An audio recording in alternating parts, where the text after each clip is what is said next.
If I can request you guys to please come ahead. تھوڑا سا آگے تشریف لے آئیں. جزاکم اللہ. اعوذ باللہ من الشیطان الرجیم. بسم اللہ الرحمن الرحیم.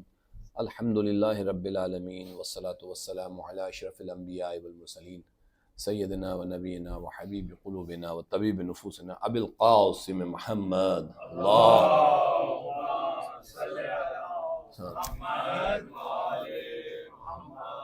وأهل البيت الطيبين الطاهرين المعصومين المنتخبين المظلومين أما بعد فقد قال الله سبحانه وتعالى في كتابه المبين القرآن الحكيم بسم الله الرحمن الرحيم أطيعوا الله وأطيعوا الرسول وأولي الأمر منكم صلوات اللهم صل على محمد.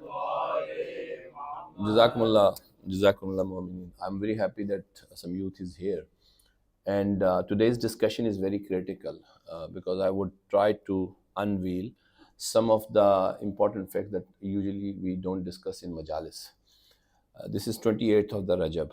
Imam is about to go to Makkah and then, to Karbala. What was the main purpose behind this? And then there will be some critical discussion. More recently, I have seen so many posts about Muawiyah. And once we will talk about the things here, we'll be able to understand that what Muawiyah was and how he actually set up a field in which this all Karbala happened. Yazid was just one person, who was used in the whole game. So inshallah ta'ala یہ موجود ہیں آپ. میں بہت آہستہ آہستہ جاؤں گا. There is no need to go for some sort of a مجلسی رنگ. It's just more of an understanding. ایک دو بلند آواز سے درود پڑھ دیجیے.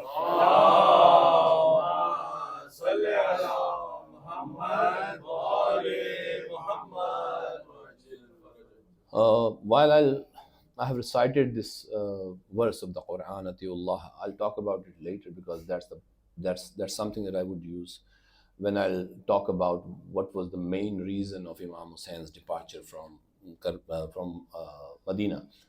But yet, let me remind you, when Imam Hussein was leaving Medina, he uttered a few words, a couple of sentences, in which he described the main objective of his departure. He also highlighted the strategy that he would employ to attain his objectives. In addition to that, he also, highlighted some of the things which he was not going to do, or what he was not going to achieve, or what he believed that he would not be known for. So, تین چیزیں جو بیان کی ہیں ان کو میں پہلے ایک دفعہ پیش کر دوں, پھر then I open the discussion and hopefully ہم 30 to 40 minutes کے around اس کو sum up کر دیں گے. Imam said when he departed, he said, ما خرجت اشرا ولا بطرا ولا مفسدا ولا ظالما. My departure is not to create shar. My departure is not that I really want to have a cap of a Tarzan or a very brave person. کوئی فخر مجھے نہیں حاصل کرنا اس سے. ولا مفسدا, اور اس سے میرا جو آبجیکٹو ہے وہ فساد پھیلانا نہیں ہے کہ لوگ جو ہے فساد میں مبتلا ہو جائیں. ولا ظالمہ, اور میرا اس سے یہ مقصد بھی نہیں ہے کہ میں کسی پہ ظلم کروں اور اس کی جو ہے وہ گردن کشی کر دوں. پھر جب انہوں نے اپنی یہ ساری چار ہی چیزیں ہیں, پوری کائنات میں کیسا کمال امام کا قول ہے یہ کہ چار ہی چیزوں کے لیے you always take a position. یا تو آپ پوزیشن لیتے ہیں کہ آپ کے اندر کوئی شر ہو جس کا شاید دوسروں کو پتہ نہ چل سکے, لیکن آپ جانتے ہو کہ میں اس شر کے لیے, اور وہ شر بعد میں ریفلیکٹ ہو جائے. جیسے آرمی کی سچویشن ہمارے یہاں ہے, آپ کے سامنے ہے کہ آرمی کے اندر جو سازشیں ہو رہی ہیں they always get reflected when time comes. جیسے کیسے انہوں نے فیصلے کر لیے ڈرائنگ روم میں, اب وہ باہر کسی کی ویڈیو بنا لیں گے, کسی کے کپڑے اتار لیں گے. یہ چیزیں بظاہر وہ سامنے نہیں ہیں لیکن بعد میں ایگزیکیوشن کے طور پہ سامنے آتے ہیں. اس کو شر عربی میں جب یہاں یوز ہوا ہے, this is what امام سے, اس کو میرے اندر کوئی ایسی ڈیزائر نہیں ہے کہ جس کے ذریعے سے جو ہے وہ میں تو اپنا آبجیکٹیو اچیو کروں گا اور people will be disadvantage, ایسا کوئی چیز نہیں ہے. آپ ٹھیک ہے, تو ایک تو یہ طریقہ کار ہوتا ہے. دوسرا طریقہ کار یہ ہوتا ہے کہ آپ فخر کے, میری ایک پوزیشن ہے, I'm a leader, I'm not going to surrender. اور میں کسی حوالے سے یہ بتانا چاہ رہا ہوں کہ آپ صرف اپنی پوزیشن مینٹین کرنے کے لیے کوئی اسٹیپ لے لیں, اس میں اللہ کی قربت کا کوئی معاملہ نہ ہو. بہت سارے پولیٹیکل لیڈرز ہوتے ہیں, بہت سارے ریشل لیڈرز ہوتے ہیں, بہت سارے نیشنل لیڈرز ہوتے ہیں جو اپنی پوزیشن مینٹین کرتے ہیں آپ کے سامنے. تو اس کا مقصد یہ نہیں ہوتا کہ اللہ کی قربت ہو, وہ ایک اپنی پوزیشن ان کی ہوتی ہے. دے فیل دیٹ اگر وہ باہر آ جائیں گے یا اگر وہ اس جگہ پہ سرنڈر کر جائیں گے تو زیادہ ذلیل ہوں گے. تو ایک آدمی کے سامنے ذلیل ہونے سے زیادہ بہتر وہ محسوس کرتے ہیں کہ it's like far better than going out and then لوگ ان کو انڈے ماریں جیسے نواز شریف وغیرہ کے ساتھ ہو رہا ہے اس وقت. آپ سمجھ رہے ہیں؟ تو یہ بھی بعض اوقات موٹیویشن ہوتی ہے. امام said no, this is not the case, I'm not going to maintain a position. پھر امام نے کہا کہ ولا مفسدن, میرا یہ بھی پرپز نہیں ہے کہ میں دیکھ رہا ہوں کہ کچھ لوگوں کے پاور بیس ہے, لوگوں کے پاس کچھ طاقتیں ہیں اور میں ان کو آپس میں لڑوا کر and then I get the objective. جیسے انگریز آئے تھے کہ انگریزوں نے مختلف فرقے بنائے, فتنے پھیلائے, قادیانیوں کا فتنہ پھیلایا, پھر اس کے بعد وہابیوں کا فتنہ پھیلایا. اپیرنٹلی جسٹ ان کا پرپس کیا تھا کہ فساد پھیل جائے, لوگ آپس میں. یہی امریکہ کی اسٹریٹجی ہے, کیوس کریٹ کر کے رکھو ریجنز میں اور خود اپنے آرام سے انجوائے کرو ریسورسز. یہی آرمی نے آپ نے سامنے رکھا ہوا ہے, آپ کے سامنے جتنی بڑی طاقتیں ہوتی ہیں وہ یہی کرتی ہیں. یہی مودی نے اپنے ہندوستان کے اندر کیے رکھا ہے. یہی تمام جو لوگ ہوتے ہیں وہ ایسے ہی, یعنی بڑی طاقتیں ایسی کرتی ہیں, اس کو فساد پھیلانا. امام نے کہا کہ میرا یہ بھی پرپس نہیں ہے. ولا ظالمہ, اور میں کسی پہ ظلم ہو سکتا ہے میری پرسنل کسی کے ساتھ ہو, انفارچونیٹلی میں انیمی ہے کوئی میرا, اب میں جاؤں اس پہ ظلم کرنا چاہتا ہوں, اس میں میرا یہ چار کے علاوہ کوئی اور چیز آپ کو نکلنے پہ مجبور ہی نہیں کر سکتی. امام نے چاروں ڈورز کو کلوز کیا کہ اگر تم ایٹریبیوٹ یہ کرتے ہو کہ یہ چار چیزیں ہیں جن کی وجہ سے عام طور پر قیام کیا جاتا ہے, تو میرا ایسا کوئی مقصد نہیں ہے. And then he said انما خرجت لطلب الاصلاح فی امت جدی, میرا نکلنا تو the only purpose of my departure from Medina is کہ میں اپنے جد کی امت کی اصلاح کروں. اچھا, دس از امپورٹنٹ بیکاز امام یہ بھی کہہ سکتے تھے کہ میں مسلمانوں کی اصلاح کروں. امام یہ بھی کہہ سکتے تھے کہ جو لوگ میرے یہاں پہ موجود ہیں مدینہ, مکہ, حجاز میں ان کی کروں. لیکن امام نے نہیں کہا, امام نے کہا جد کی. آپ سمجھنے کی کوشش کیجئے, اگر امام یہ کہتے ہیں کہ جو یہاں مسلمان موجود ہیں تو امام کا وہ ایک پرٹیکولر ٹائم کے لیے ہوتا ہے. اگر امام یہ کہتے ہیں کہ نہیں حجاز کے لوگوں کے لیے, تو وہ ایک پرٹیکولر ریجن کے لیے ہوتا ہے. رسول اللہ کی جد کی یعنی رسول اللہ کی امت جو ہے وہ اس دن سے ہے جب سے رسول اللہ نے اعلان کیا ہے, اور اس دن تک ہوگی جب تک قیامت کا آخری لمحہ نہیں ہوگا. So the purpose of Imam Hussain was not limited to a certain people of certain region or people of certain time. What he mentioned کہ میرا نکلنے کا مقصد جو ہے وہ صرف اصلاح ہے. میرے پاس ٹائم ہوتا ہے میں اصلاح پہ بات کرتا ہے. دیکھیے اصلاح جو ہے وہ فورسفل انفورسمنٹ نہیں ہے, فورسڈ کمپلائنس نہیں ہے. اصلاح فورسڈ کمپلائنس نہیں ہے, کیونکہ مجھے اس سے کام لینے آگے. اس لیے مثال کے طور پہ آپ اللہ کو نہ مانیں, آج اللہ نے آپ کے لیے قرآن بھیجا, ہی سینڈ پروفٹس. زاہد اگر کوئی no one believes in اللہ سبحانہ و تعالیٰ تو there is no problem. رسول اللہ نے دعوت دے دی, لا اکراہ فی الدین بھی ساتھ کہا. اگر کوئی رسول اللہ کو نہیں مانتا اٹس اوکے, اٹس فائن. آپ اچھا دوسرا پھر نیکسٹ اسٹیپ کیا ہوگا کہ آپ نہیں مانتے اور آپ جو ہے وہ آ کے کہتے ہیں کہ ہم مانتے بھی نہیں ہیں اور ہم آپ کے ساتھ جو ہے وہ کوآرڈینیٹ بھی نہیں کرنا چاہتے, ہم آپ کے ساتھ لوگوں کو ماریں گے. تو رسول اللہ نے کیا کیا؟ رسول اللہ نے کہا کہ لوگ مدینہ سے مکہ سے جو ہے, مکہ کے وقت جب قریش تم لوگ وہی نکل جاؤ, چلے جاؤ, ہمیں کیا ضرورت ہے. فرعون کہہ رہا ہے کہ میں اللہ ہوں, تو اللہ جب اس کے لیے کوئی نہیں, ہمارا کام صرف یہ حق کو دکھا دینا, اور اس کے بعد اگر کوئی نہیں مانتا تو نہ مانے. رسول اللہ کا میرا کام تھا کہ میں نے بتایا, جب تک وہ اللہ کے بات کرتے رہے اس وقت تک کوئی پرابلم. جب رسول اللہ ایز اے رسول ہے پہلے 40 سال تو کوئی پرابلم نہیں آئی نا, میجر پرابلم کوئی نہیں آئی. پرابلم تو اس وقت آئی جب رسول اللہ نے اعلان کر دیا کہ میں رسول ہوں. تو پرابلم تو ہیومن ہوا کرتی ہے نا, اللہ کو تو اللہ نے تو آ کے ایک دم سے کوئی پکڑ نہیں لینی نا, گردن نہیں پکڑ لینی. تو رسول اللہ نے جب کہا, اچھا رسول اللہ نے بھی یہ تو نہیں کہا کہ میں تمہیں آج سے قتل کر دوں گا جو میرا نام نہیں. رسول اللہ نے کوئی میں رسول ہوں اور وما انت بنعم الوکیل, پیچھے سے اللہ کا حکم تھا کہ تم ان کے کوئی وکیل نہیں لگے, وہ بس سناؤ پیغام. مسئلہ تو اس وقت ہوا کہ جب لوگوں نے کہا کہ جو تم پوزیشن لے رہے ہو اس پوزیشن سے ہماری پوزیشن کمزور ہو رہی ہے.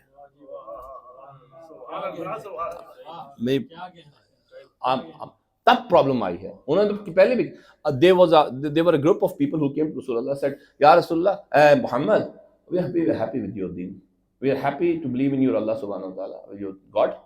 We believe. ہم 365 لوگوں کو خداؤں کو ویسے بھی مانتے ہیں، تو 366 ہو جائے گا تو کون سا مسئلہ ہمیں. اچھا دوسرا یہ ہے کہ ہم جو ہے وہ ان کو برا بھی نہیں کہیں گے، ہم مان بھی لیں گے، خدا بھی مان لیں گے، برا بھی نہیں کہیں گے. دا پوائنٹ از کہ تم جو ہے وہ ہمارے خداؤں کو برا مت کرو. جو ہم نے پوزیشن مینٹین کی ہے اس کو چیلنج نہ کرو. اسٹیٹس کو رہے تو it's okay. That was a point of conflict. That was a point where the contradiction, arose. تو یہ ایک دوسری صورت ہے. لیکن رسول اللہ نے کیا کہا؟ رسول اللہ نے ساروں کو کہا کہ مدینہ چلے جاؤ، کوئی تم سے لڑائی نہیں ہے کسی قسم کی. دس از the second step. اور خود بھی چلے گئے، حضرت علیہ السلام کو بلا لیے سب کو. تو اس کا مطلب کیا ہے؟ اس کا مطلب یہ ہے کہ جب اللہ کے دین کے اوپر کوئی بات آتی ہے اور کوئی اللہ کے حقوق چھین لیتا ہے، یعنی اپنے خدائی کا دعویٰ کرتا ہے، تو اللہ یہ تو نہیں کرتا کہ اس کو قتل کر دے. رسول کو کوئی کہنا شروع ہو جائے کہ نہیں بھائی تمہارے مقابلے پہ اصل تو بندے ہم ہیں، تو یہ رسول تبھی بھی نہیں کرتا کہ قتل کر دیتا ہے. رسول جو ہے کوئی لڑنے کی خواہش کے لیے آ جاتا ہے تو رسول کی پہلی کوشش ہوتی ہے کہ وہ ڈپارٹ کر جائے، کہیں موو کر جائے، تاکہ جو ہے فساد کریٹ نہ ہو، اور جن لوگوں میں پوٹینشیل ہے مسلمان ہونے کا کہیں ایسا نہ ہو کہ رسول کی تلوار سے وہی لوگ مر جائیں. تو قیامت تک کے جتنے بھی اس میں مسلمان ہوں گے وہ مر جائیں گے، ظاہر ہے. تو رسول یہ بھی نہیں کرتا. تیسرا کیا ہوتا ہے؟ تیسرا یہ ہوتا ہے کہ اب لوگوں نے آپ کے ساتھ ٹف آرگومنٹس کے بجائے آپ پہ اٹیک ہی کر دیا. This is a time when you need to defend yourself. This is a very simple thing. یعنی آپ میری بات سمجھ رہے ہیں؟ اس کے علاوہ تیسری جگہ کوئی. سو اب یہ ان میں جو پہلی سچویشن ہے کہ جس میں اگر کوئی آپ کا رول لینا چاہے اور آپ جینون ہیں، دیکھیں باطل چاہتا ہے کہ حق اس کو تسلیم کرے.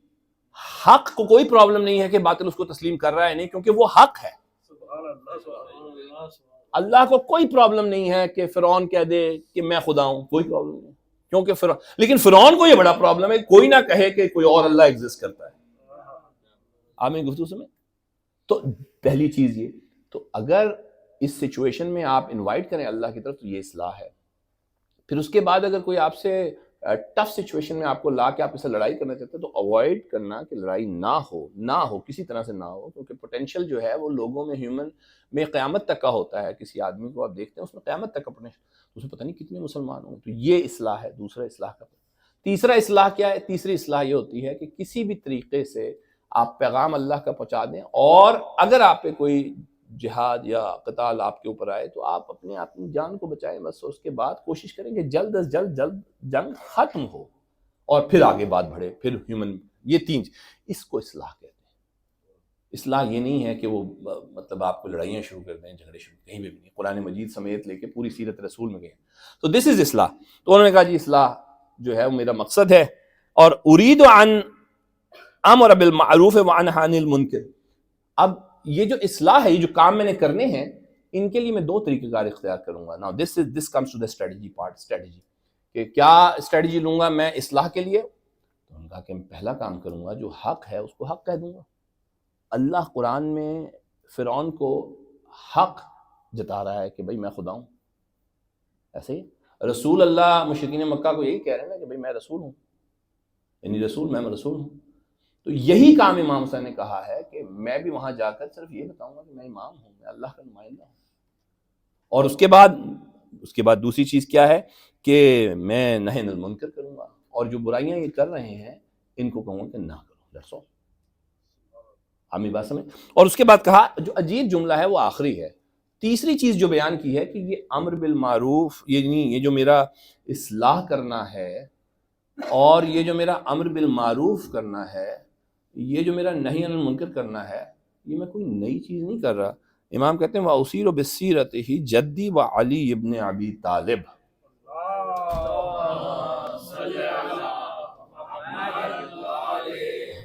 امام نے کہا کہ کوئی میں نئی چیز نہیں کر رہا، میں تو وہی کام کر رہا ہوں جو سیرت علی ابن ابی طالب میں ملتا ہے. جو علی ابن ابی طالب نے کیا ہے میں وہی کام کروں گا. اس کا مطلب یہ ہوا کہ علی ابن ابی طالب، آپ کو یاد ہے کہیں مجلس میں غالباً میں نے پڑھا ہے میں کہ جب ایک وقت آ گیا تھا اور عبد الرحمن بن عوف نے پتہ کھیلا تھا، اور وہ پتہ یہ کھیلا تھا کہ ایسا ہے علی کہ تم خلیفہ بننا چاہتے ہو تو بن جاؤ، لیکن 3 شرطیں ہیں. تم اللہ کی سیرت، اللہ کے حکم پہ چلو گے، رسول کی سیرت کو فالو کرو گے، اور رسول کے حکم کو فالو کرو گے، اور شیخین کی سیرت. تو علی ابن ابی طالب نے کہا پہلا بھی ٹھیک ہے، دوسرا بھی ٹھیک ہے، تیسرا میرے لیے ممکن نہیں ہے. کیوں؟ یہ تیسرا کیوں ممکن نہیں تھا یہ میں تھوڑا سا آگے جا کے بیان کرتا ہوں. لیکن یہ آپ کے سامنے میں نے سامنے رکھا ہے. اب ظاہر ہے کہ اس کے لیے امام نے نکلنا گوارا کہ بلند آواز سے دودھ پڑ جاؤ، میں آپ کام کی بات شروع ہوں.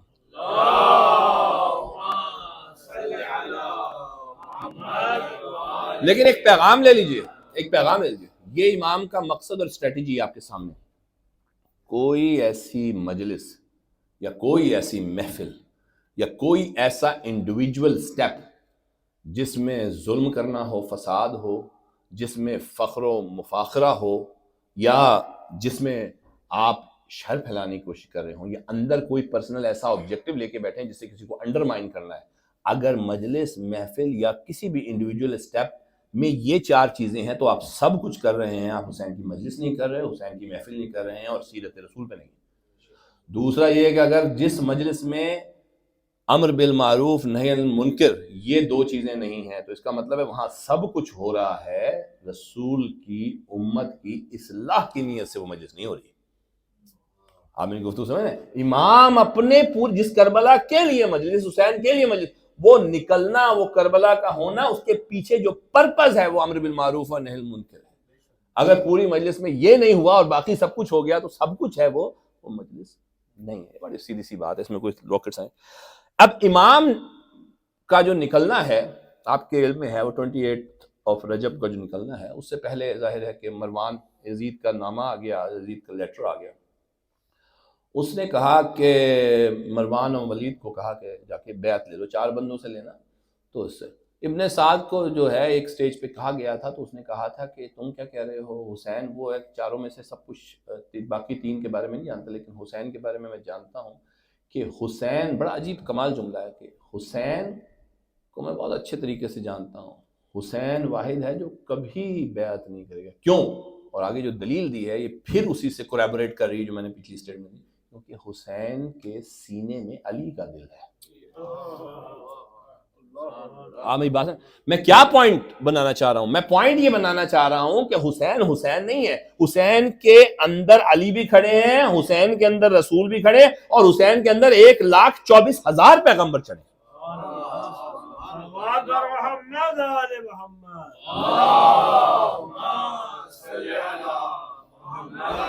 اب حسین کی پولیٹیکل پوزیشن کیا ہے؟ حسین کی کیا حسین نے کسی کو ایسے قتل کیا ہے علی کی طرح کہ جس کے قصاص کے طور پر مسلمانوں نے ایگریمنٹ کر لیا ہو کہ ہم حسین کی گردن اڑا دیں گے؟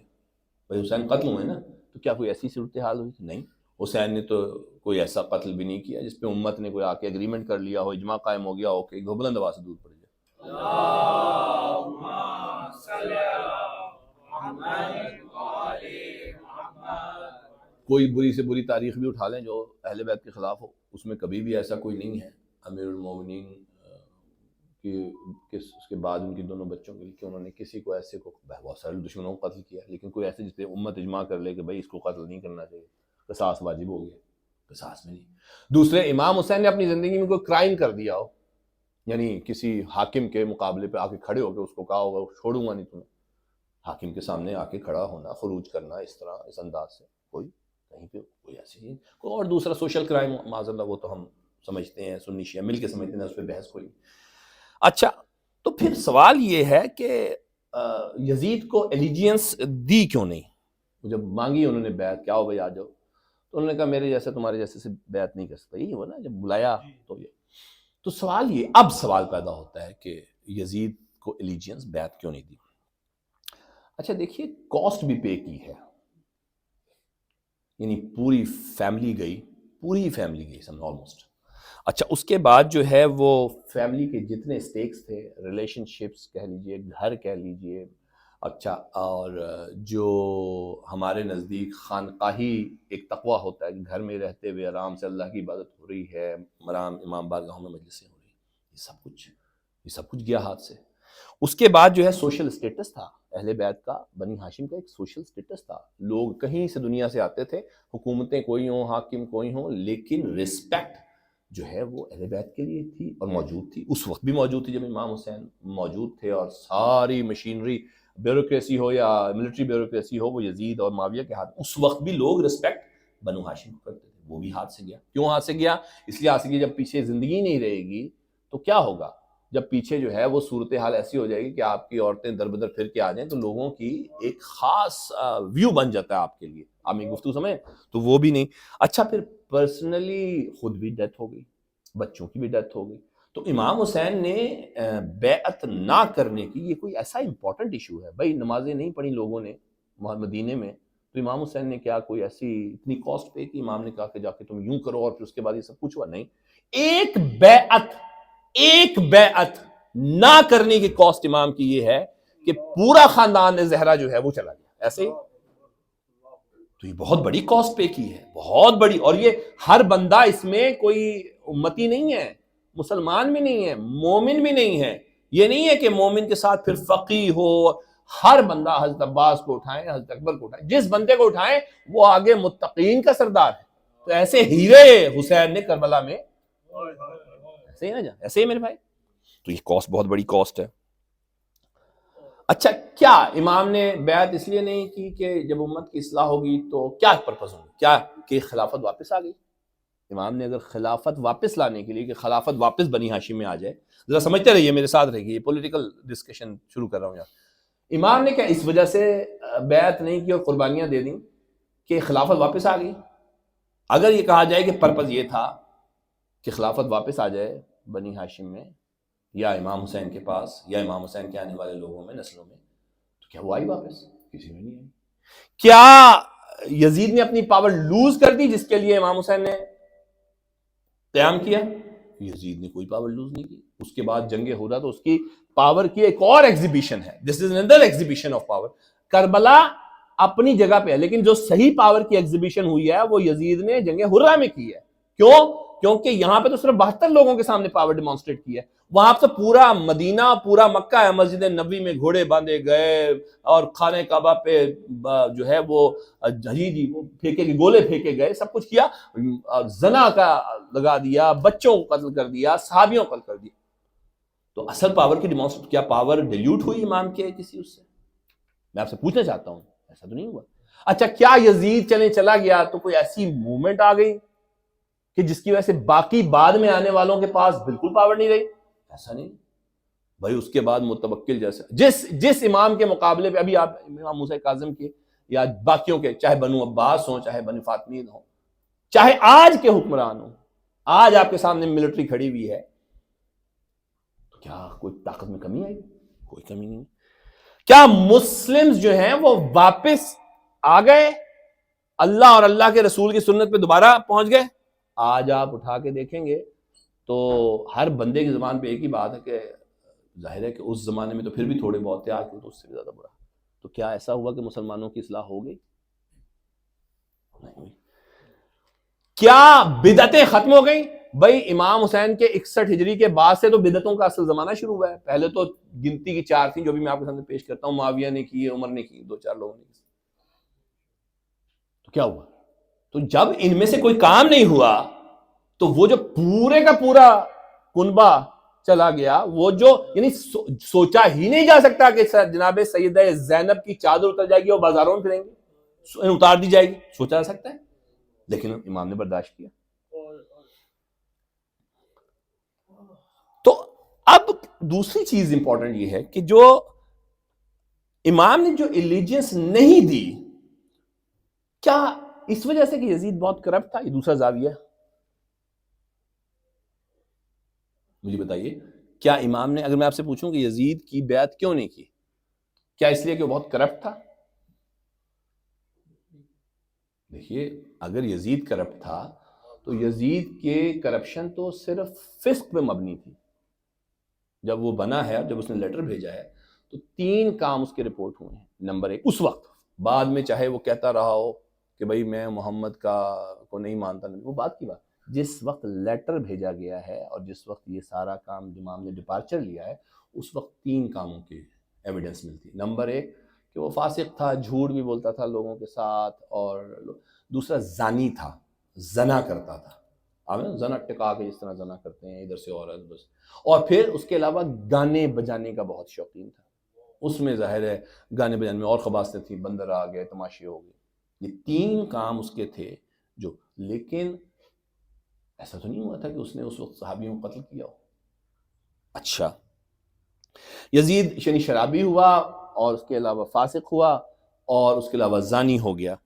اچھا، بیڈ کریکٹر پرسن ہوا. لیکن معاویہ کو کیا پتا نہیں تھا جب معاویہ اپوائنٹ کر رہا تھا تو کیا معاویہ کو اس بات کا علم نہیں تھا کہ یزید میں کیا کیا خباثتیں، 3-4 جو خباثتیں موجود ہیں وہ کیا ہیں؟ اب معاویہ کا اپوائنٹ کرنا یزید کو یہ بتاتا ہے کہ یزید کی اپنی جو 2-3-4 بڑی خباثتیں تھیں اس وقت تک وہ ہوں گی، لیکن اصل تو جو اپوائنٹمنٹ ہے وہ یزید کی معاویہ نے کی ہے. لہٰذا جرم کا وزن یزید کی طرف تو بالکل کم ہے، اصل جرم جو ہے وہ در حقیقت معاویہ کی طرف ہے. اور پھر میں دوبارہ آپ سے پوچھوں گا کہ کیا یہ کرمنل ہونے کی وجہ سے امام نے منع کیا؟ اگر یہ ایسا ہے تو یزید جو کہ ڈرنکر اور ایڈلٹری وغیرہ میں تھا، معاویہ نے تو مسلمانوں کو قتل کیا. اچھا، خالی مسلمان نہیں، صحابیوں کو قتل کیا. خالی صحابی نہیں، معروف صحابیوں کو قتل کیا. خالی معروف صاحب نہیں، متقی اور فقیہ صحابیوں کو قتل کیا. ابھی میں آپ کے سامنے یہ کیس نہیں بنا رہا ہوں کہ صفین میں جو لوگ گئے، مثلا صفین میں مالک بن اشتر گئے، صفین میں عمار بن یاسر گئے، ان کی بات نہیں کر رہا. وہاں پہ پردہ پڑا ہوا ہے ایک، آپ سمجھ رہے ہیں، پردہ پڑا ہوا ہے کہ ادھر ادھر مسلمانوں خطا بتا یہ وہ، آپ میری گفتگو سمجھ رہے ہیں؟ میں اس کی بات نہیں کر رہا.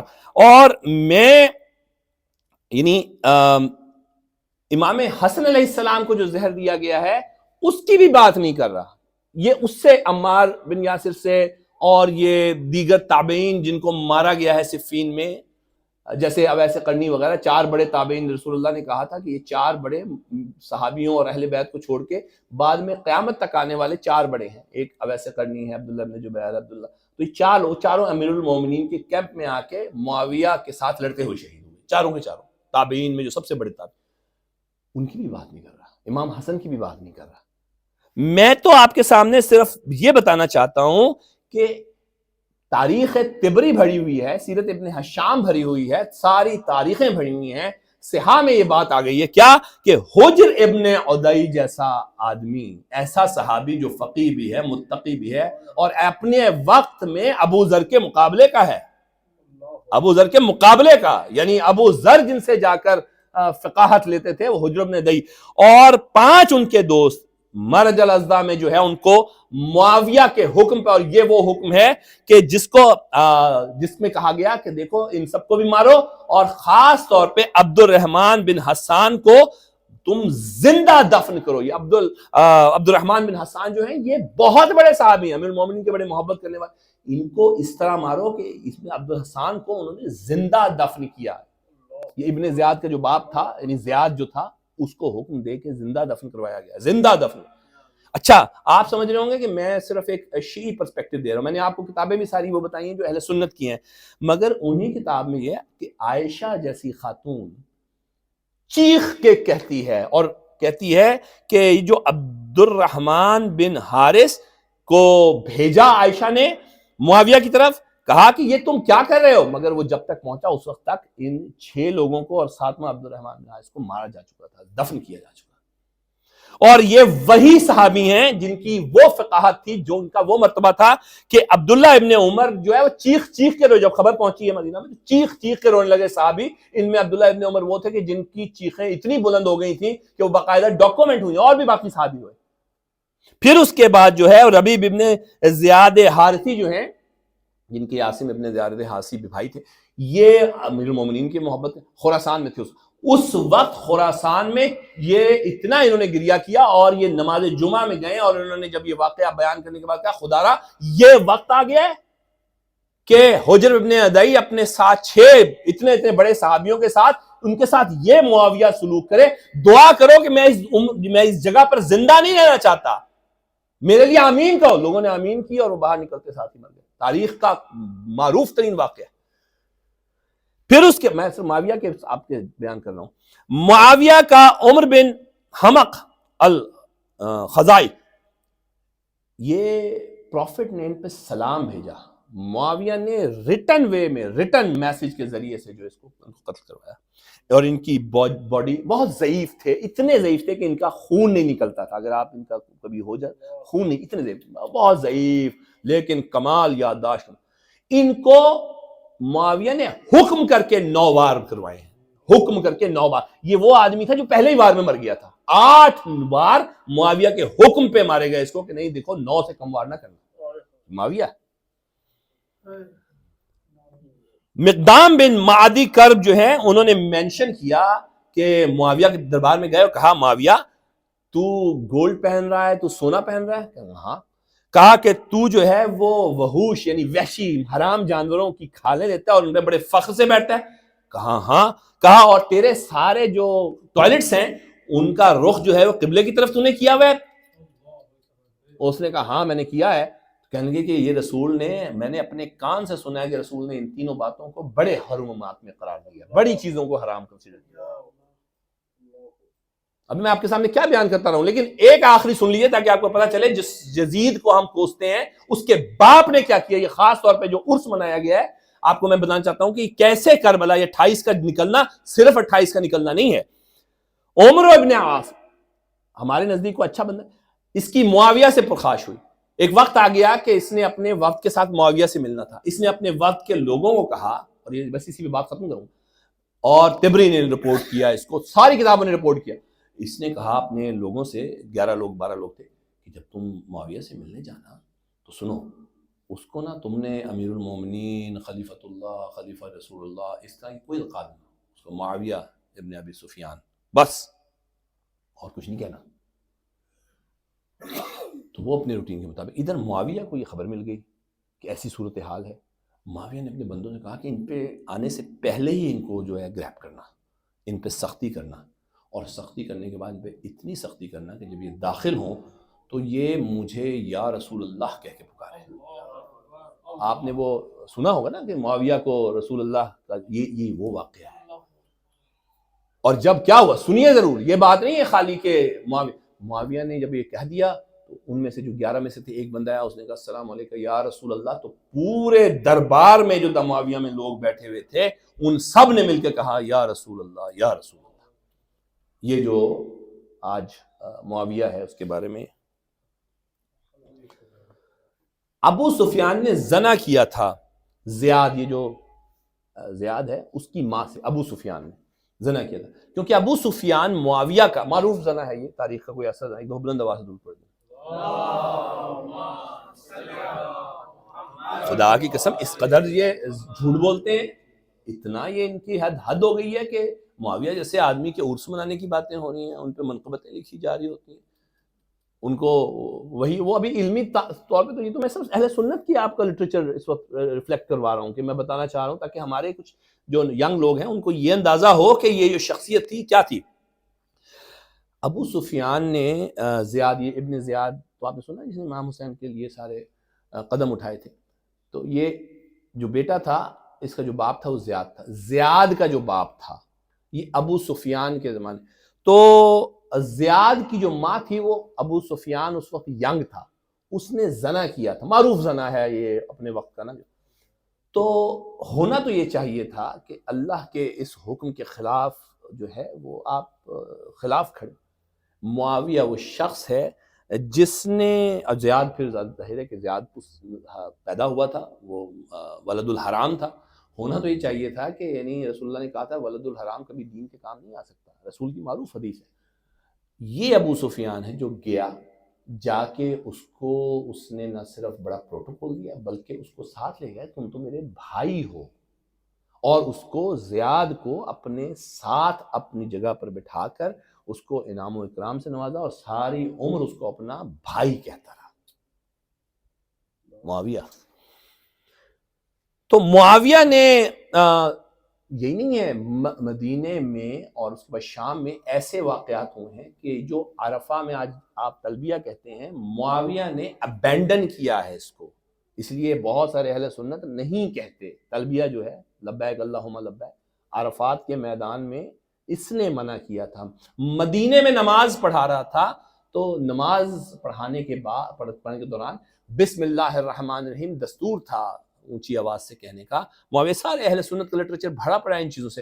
اور معاویہ نے بسم اللہ الرحمن الرحیم ختم کی اور اس کو نہیں پڑھا, اور اس کے بعد جو سجدے سے اٹھتے ہوئے اور جاتے ہوئے اللہ اکبر کی جو ہے وہ جو صدا ہے اس کو ختم کر دیا. جب ابو دردانہ گھر آئے اور باقی صحابیوں میں بہت شور پڑ گیا, سب آ کے اس کو گھیرے میں لگے کہ رسول اللہ کے زمانے میں ایسا. ابو دردانہ آئے, ابو دردانہ نے چیخ کے اٹھا لیا. تو اس وقت اس نے کہا کہ میں جو مناسب سمجھتا ہوں وہ میں نے کیا ہے, تم لوگ اگر کچھ اور سمجھتے ہو تو تم جا کے اس کے مطابق نماز پڑھو. اس کے بعد وہ حدیثیں آئی ہیں جس میں کہا ہے کہ نماز جب علی پڑھاتے تھے ہم تو ہمیں رسول کی نماز یاد آئی تھی. اب آپ سمجھیں, تو یہ شریعت کا پہلو ہے جس میں معاویہ نے, ایک نہیں ہے, میرے پاس ظاہر ٹائم نہیں ہے اور ختم ہو گیا وقت تقریباً. عروہ بنت عبد المطلب نے ایک زمانے میں معاویہ سے چیٹ کی ہے, عبد المطلب کی, اور انکار کیا ہے کہ خلافت, تو کیا خلافت, کہ ہم تمہاری خلافت کو نہیں مانتے. اب اگلا پوائنٹ یہ ہے کہ کیا امام حسن, امام حسین سے قبل امام حسین علیہ السلام 20 سال خاموش رہے ہیں معاویہ کے اس میں, اور اس سے قبل 10 سال امام حسن, تو کیا خلافت تسلیم کر لی گئی؟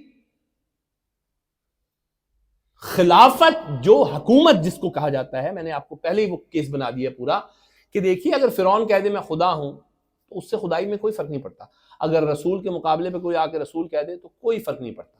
اسی طرح اس حکومت کا بھی میٹر, خلافت کا میٹر بھی ہے. خلافت اللہ کی خلافت ہے, کوئی اٹھ کے کھڑا ہو کے کہہ دے میں خلافت ہوں تو کبھی اصلاح ہوگی, ایسے میں وہی ہوگا کہ کہا جائے گا کہ تم ایسا نہ کرو. دوسرا یہ کہ تم چھوڑ کے چلے جائیں گے. تیسرا یہ کہ جنگ مسلط کی جائے گی تو جنگ کا جواب دیں گے, یہ اصلاح ہے. اب آپ میری بات سمجھ گئے.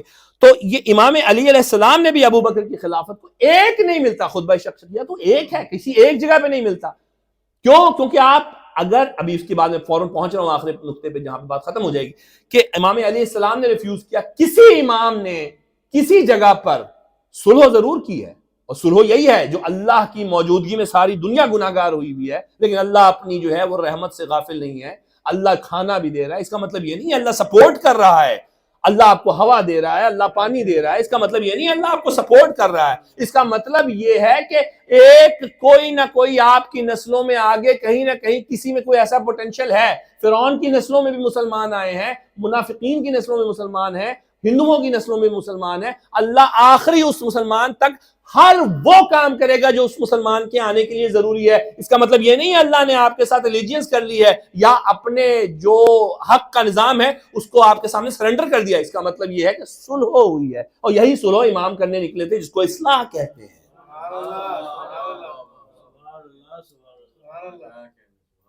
تو امام علی علیہ السلام نے بھی صلح کی, رسول خدا نے 40 سال جو ہے وہ اوپن صلح کی, اس کے بعد صلح حدیبیہ تو ہے ہی ہے, لیکن مدینہ میں رہتے ہوئے بھی مسلسل صلح پہ رہے. لوگ آتے تھے, کیا مشرکین آتے تھے, حملہ کرتے تھے, تھوڑے بہت وہاں رہ نہیں جاتے تھے, رہ جاتے تھے, ان کو کبھی نہیں مارتے تھے. تو یہ صلح کا فیکٹر جو ہے, یہ اصلاح جس کو کہتے ہیں, وہ یہی اصلاح ہے. اس کے بعد Imam Hasan was not even the governor. اب سوال یہ ہے کہ دیکھیے اگر علی ابن ابی طالب, اور ایک ایسا کمال آپ کے سامنے, یا امام حسن علیہ السلام یا امام حسین علیہ السلام یا بنو ہاشم کا کوئی شخص, اگر یہ لوگ اس وقت کے حاکموں کے ساتھ موافقت کر رہے ہوتے تو کیا ان کو عہدے نہ ملتے؟ کیا ان کو کوئی کریڈٹس نہ ملتے؟ کیا بیت المال کا کچھ نہ کچھ رخ ان کی طرف نہ ہو جاتا؟ جی بتائیے. امیر المومنین 19 سال 20 سال ان کی تنہائی ہے, لونلینس, بالکل خالی, بالکل کچھ بھی نہیں. بھائی وہ آپ کو مشورے دے رہے ہیں, اگر انہوں نے آپ کے ساتھ اتباع کر لیا ہے, الائنس کریٹ کر ہی لیا ہے, تو آپ ان کو بینیفٹ دیں. آپ تو ان کے اوپر جاسوس رکھتے ہیں, آپ کے تو بندے جو ہیں وہ امام حسن علیہ السلام کے اوپر جاسوسوں کی طرح اس طرح کھڑے ہیں, آپ تو زہر دلوانے پہ لگے ہوئے. اگر یہ لوگ اپنے وقت کے خلیفہ کے ساتھ ہاتھ ملا کے ان کے رفیقی ہو چکے ہیں, تو یہ اتنی دشمنی کیسے کہاں سے آ گئی؟ یہ خود دلیل ہے بہت بڑی کہ نہ علی ابن ابی طالب نے اپنے وقت کے خلیفاؤں کے ساتھ کسی بھی قسم کی کوئی بیعت یا کوئی الیجینس کی ہے, نہ حسن نے یہ کام کیا. پھر دوسری ایک آخری بات جو آپ کے سامنے پیش کرنا چاہتا ہوں کہ دیکھیے, آپ شاید علم نہیں رکھتے, اہل سنت کے جو علمی ڈیبیٹ ہے وہ یہ ہے کہ خلیفہ استحقاق رکھتا ہے.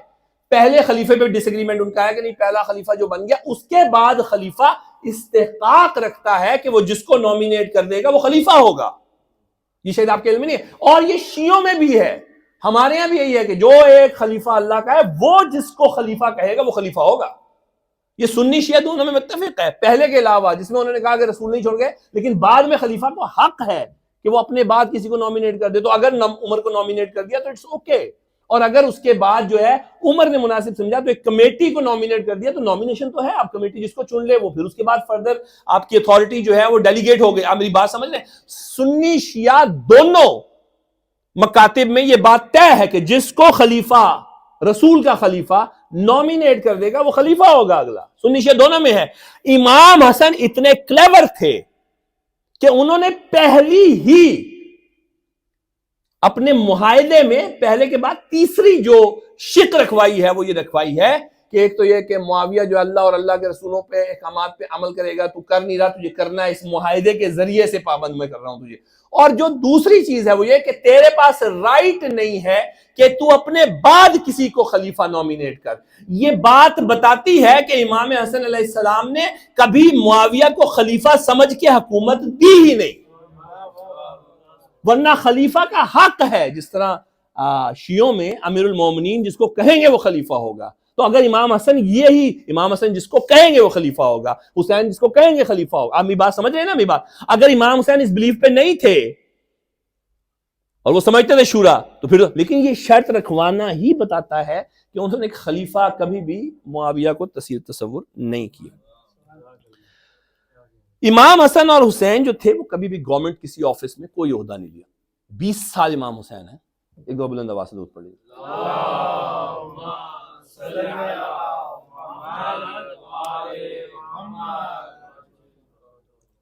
آپ میری بات سمجھ گئے؟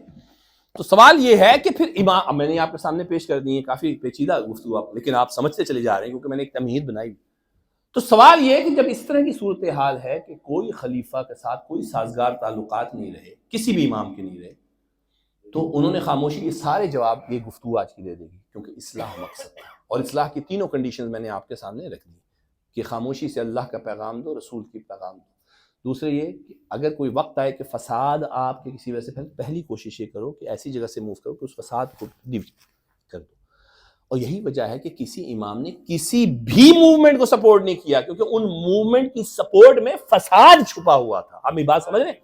چاہے آپ کا دوسری سائیڈ جو ہماری سائیڈ ہے وہاں کے لوگوں نے اٹھ کے اگر فرض کیجئے کوئی قیام کیا ہے تو ان کی جہالت یہ تھی کہ اگر وہ امام سے اجازت لے کرتے تو یہ انڈورس ہوتا, یہ امام کرا, لیکن امام نے کہیں اجازت نہ دے کے بتایا کہ تم جو کام کر رہے ہو اس سے اسلام کو بظاہر زیادہ نقصان پہنچ رہا ہے اور کم فائدہ حاصل ہو رہا ہے, لہٰذا یہ امام نہیں ہے جو کم فائدے کے لیے کوئی ایسا کام کرے کہ جہاں پہ نقصان زیادہ ہو. تو کسی تحریک کو سپورٹ نہیں کیا کیونکہ جانتے تھے. تو کیا وجہ ہے کہ امام حسین نے پھر بیعت نہیں کی؟ بس یہ آخری جملہ یہ قرآن کی وہ آیت ہے جو میں نے آپ کے سامنے پیش کی, اطیعوا اللہ و اطیعوا الرسول اولی الامر منکم. اللہ اصلاح کے لیے صلح کرے ممکن ہے, اللہ پینڈ کروا دے معاملات کو, رسول اللہ کے اور اپنی ذات کے لیے لوگوں سے صلح کرے ممکن ہے, رسول مکہ چھوڑ کے مدینہ چلا جائے ممکن ہے. اب جنگ مسلط ہو تو ممکن ہے کہ دفاع کرے لیکن خود اٹیک نہیں کرے گا, کبھی نہیں کرے گا. جیسے اللہ کوئی عذاب نہیں بھیج رہا آپ کے سامنے ہے. تو اس کا مطلب کیا ہوا؟ اس کا مطلب لیکن یہ نہیں ہوگا کہ اللہ فرعون کے سامنے آ کے اپنی خدائی چھوڑ دے. رسول مشرکین مکہ کے سامنے کہیں کہ ابو سفیان جو ہے وہ صحیح رسول ہے, اور اللہ کا بنایا ہوا اولی الامر آگے کہہ دے کہ نہیں تم صحیح خلیفہ ہو. کیونکہ اس سے کیا ہو رہا ہے, جب اللہ کہتا ہے نا کہ اللہ کی اطاعت کرو اور رسول اور اولی الامر کی اطاعت کرو, تو اطاعت حکم کی ہوتی ہے. جیسی رسول کی اطاعت ہے ویسے ہی اولی الامر کی اطاعت ہے. رسول کا حکم اے آپ نے اطاعت کرنی ہے, رسول کا حکم بی آپ نے اطاعت کرنی ہے, وہی اطاعت اولی الامر کی کرنی ہے. اولی الامر کا حکم, اگر رسول کوئی غلط حکم دے دے تو مسئلہ خالی رسول تک نہیں ٹھہرتا, مسئلہ جاتا ہے کہ اللہ پہ کہ رسول کا حکم غلط تھا، رسول نے غلطی کر دی ہے، رسول نے کوئی ظلم پر مبنی حکم دے دیا ہے، رسول ظالم ہے. تو رسول ظالم نہیں ہوا، وہ اللہ جس نے حکم دیا ہے اب وہ ظالم ہو گیا. اللہ ظالم ہو گیا تو اللہ نے جو کچھ قیام کیا یہ ظلم ہو گیا، ظلم ہو گیا، پورا نظام ہی ختم ہو گیا. یہی اطاعت کا معیار اولی الامر کے لیے بھی قائم ہے. اس لیے ضروری ہے کہ اولی الامر جو حکم دے اس میں عصمت ہو، یہ نہ ہو کہ اس میں کہیں خطا کا امکان ہے، کہیں غلطی کی گنجائش ہے، کیا کسی قسم کی اور دوسری پرابلم کا امکان. اس لیے امام حسین علیہ السلام نے جب تک اصلاح کرتے رہے، جب تک ان پر اٹیک نہیں کیا گیا کوئی مسئلہ نہیں ہے. جب ان کو کہا گیا بیعت دو، تب وہ مقام آ گیا ہے کہ جب حسین نے کہا کہ اب تم کہہ رہے ہو کہ اللہ کے نمائندے کی حیثیت سے میں آج یہ ڈکلیئر کروں کہ نمائندہ میں نہیں ہوں، نمائندہ یزید ہے اور یزید کی اتباع ہے. اگر یزید کی اتباع ہوگی تو اس کا مطلب یہ ہے کہ رسول نے یزید کو نمائندہ منتخب کیا. اگر رسول نے یزید جیسے ظالم کو نمائندہ منتخب کیا تو اللہ نے غلطی کی رسول کو اپنا نمائندہ بنا کے، اور اگر رسول کو غلطی کی تو اللہ غلطی کر گیا. یہ پورا نظام ہی عدل پہ قائم ہے جو اللہ کے ظلم کے ساتھ ختم ہو جاتا ہے. تو یہ پورا فلسفہ ہی اسلام کا جو ہے ایک منٹ میں ڈھہ جاتا ہے. حسین سے بیعت طلب کرنے کا مطلب یہ تھا کہ اپنی شناخت، اپنا نمائندہ حق ہونے کا اظہار چھوڑ دو اور ہمیں ڈکلیئر کرو کہ ہم نمائندہ حق ہے. اللہ کا نمائندہ سب کچھ کر سکتا ہے، ساری مصیبتیں برداشت کر سکتا ہے، مگر اس بات پہ کمپرومائز نہیں کر سکتا کہ میں اپنی آئیڈینٹی سے وڈرا ہو کے تمہیں وہ اسٹیٹس دیتا ہوں کہ لوگ تمہاری اتباع کریں. جس امام کو بھی آپ دیکھیں گے اگر بیعت نہیں ہوئی ہے تو اصلاح کے مقام پہ رہے ہیں، لیکن بیعت طلبی کر لی گئی ہے تو بس بات. جب امام کو بلا لیا گیا تو کہا کہ میں مجھ جیسا اس جیسے کی بیعت نہیں کر سکتا. ولید نے اشارہ کیا کہ قلم کر دیں، لیکن کیونکہ امام جانے سے پہلے جب یہ نمائندہ آیا ہے دارالامارہ میں بلانے کے لیے کہ تو امام اسی وقت سیدہ زینب گھر میں روز آتے ہیں امام کی زیارت کے لیے، اسی وقت داخل ہوئے.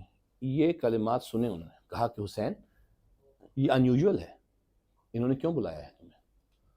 کہا کہ بہن دیکھیے یہ مشیت الہی میں سے ہے کہ ہمیں یہاں سے کوچ کرنا ہے. کہا لیکن حسین مجھے خطرہ محسوس ہوتا ہے، میں تمہیں اکیلے نہیں جانے دوں گی، میں تمہاری بہن ہوں، تمہاری حفاظت زینب کرنا چاہتی ہے، کرے گی، اور اس وقت بھی مجھے خطرہ محسوس ہوتا ہے. بلایا، دیکھو اکبر جلدی آؤ، عباس جلدی آؤ. سب سے کہا کہ دیکھو 18 بنی ہاشم کے لوگوں کو کہا اپنی تلواریں لو. یہ سیدہ زینب کے کلمات ہیں حسین کی دفاع میں، حسین کی حفاظت کے لیے. یعنی آپ اندازہ کیجئے ابھی کربلا نہیں ہوئی، ابھی تو باہر بھی نہیں نکلے مدینے سے، ابھی تو گھر سے باہر نہیں گئے. یہ زینب ہے جو حسین کا دفاع اس طرح کر رہی ہے، تو کیا حسین کے نظریے کے دفاع کے لیے زینب باہر نہیں نکلے گی؟ سوچئے 18 بنی ہاشم کو بلا جو کہا دیکھو عباس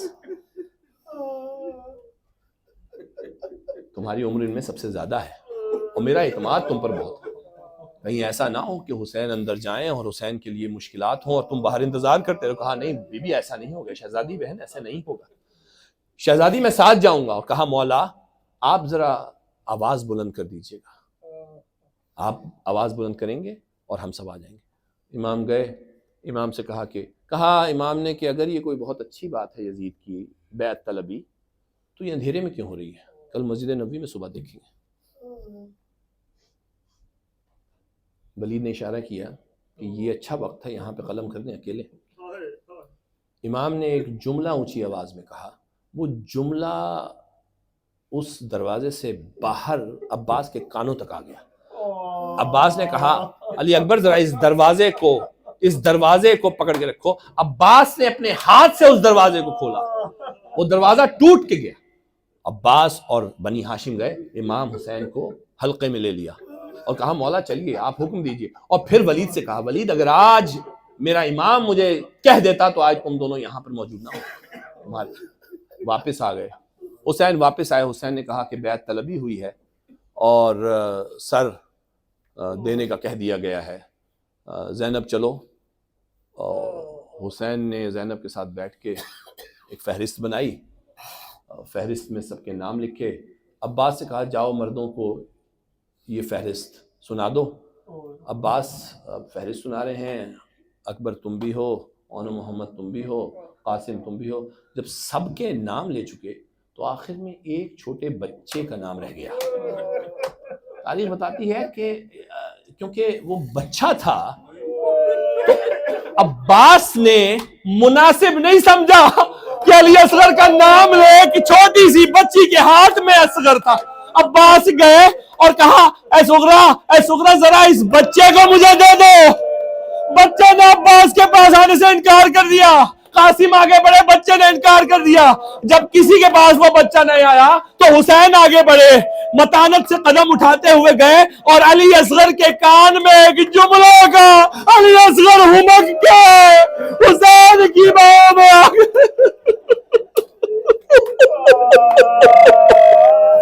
اجرکم اللہ، آپ نے گریہ کیا. آج مقصد کربلا شروع ہو گئی. نہیں کربلا تو اس سے کہیں پہلے تھی، مگر دیکھیے اہل بیت کے گھر. حسین نے تمام عورتوں کے نام لینا شروع کیے، نام لیتے جا رہے ہیں. نام لینے کے بعد جب فہرست مکمل ہو گئی تو اسباب کا کہا، اسباب بھی کمپلیٹ ہو گیا. تو اب حسین نے زینب سے کہا بہن میں اپنے نانا کے پاس جانا چاہتا ہوں. نماز عشاء تک صورتحال یہ پہنچ گئی کہ امام نے نماز عشاء جا کے مسجد نبوی میں ادا کی، اور جب نماز ادا کر چکے تو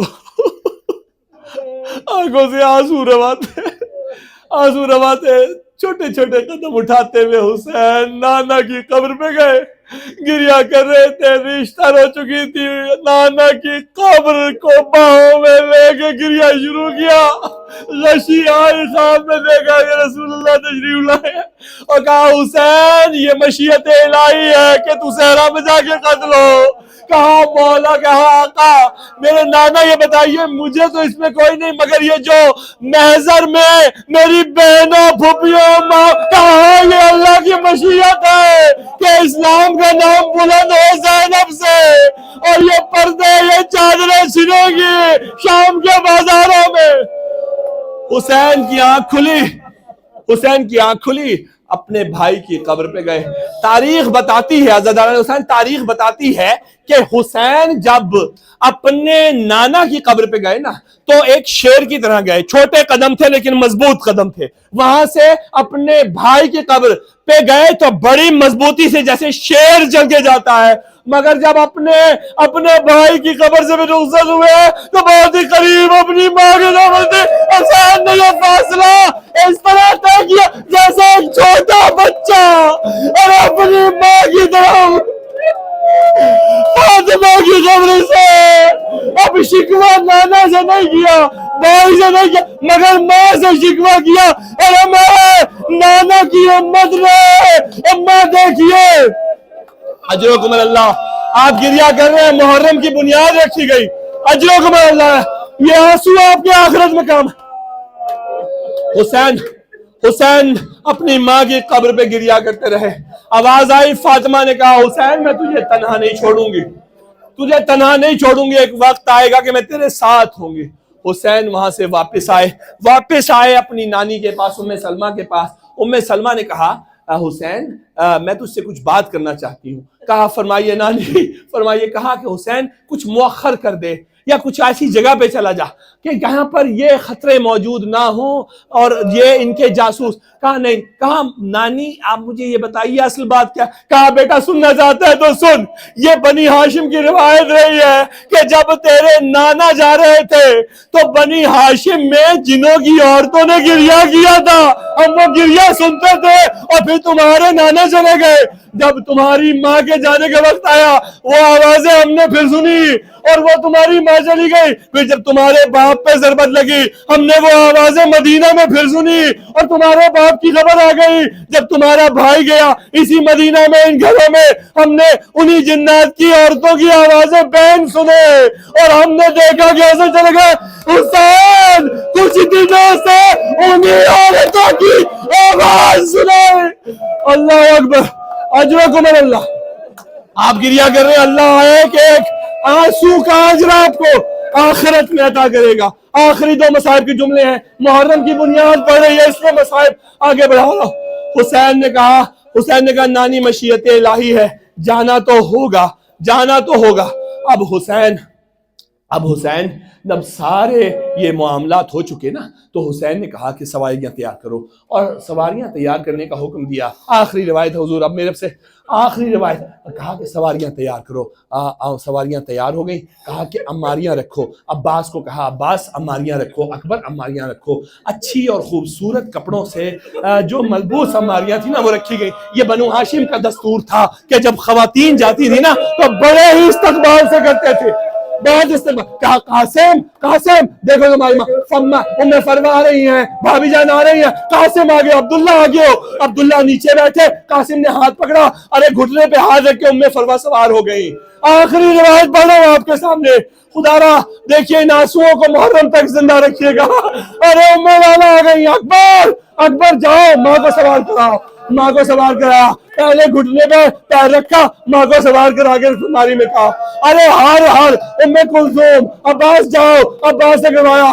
آخری خاتون, ارے 18 بنی ہاشم, علی جس کو کوفہ کے باہر سے لے کر آئے تھے اور دکھاتے رہے, وہی زینب اب چھوٹے چھوٹے قدم ارے چل کے آ رہی ہے, چل کے آ رہی ہے. حسین آگے بڑھے, بہن اور تمہیں میں سوار کر رہا ہوں. زینب نے کہا نہیں. کہا محمد تم ہو, تم بیٹے ہو. کہا نہیں ہم محمد سے بھی نہیں. کہا عباس تم ہو. کہا نہیں عباس سے بھی نہیں. حسین نے کہا میں یہاں کھڑا ہو کر اپنا. کہا نہیں حسین تم سے بھی نہیں. کہا تو اے زینب ارے آپ کس سے سوار ہوگی.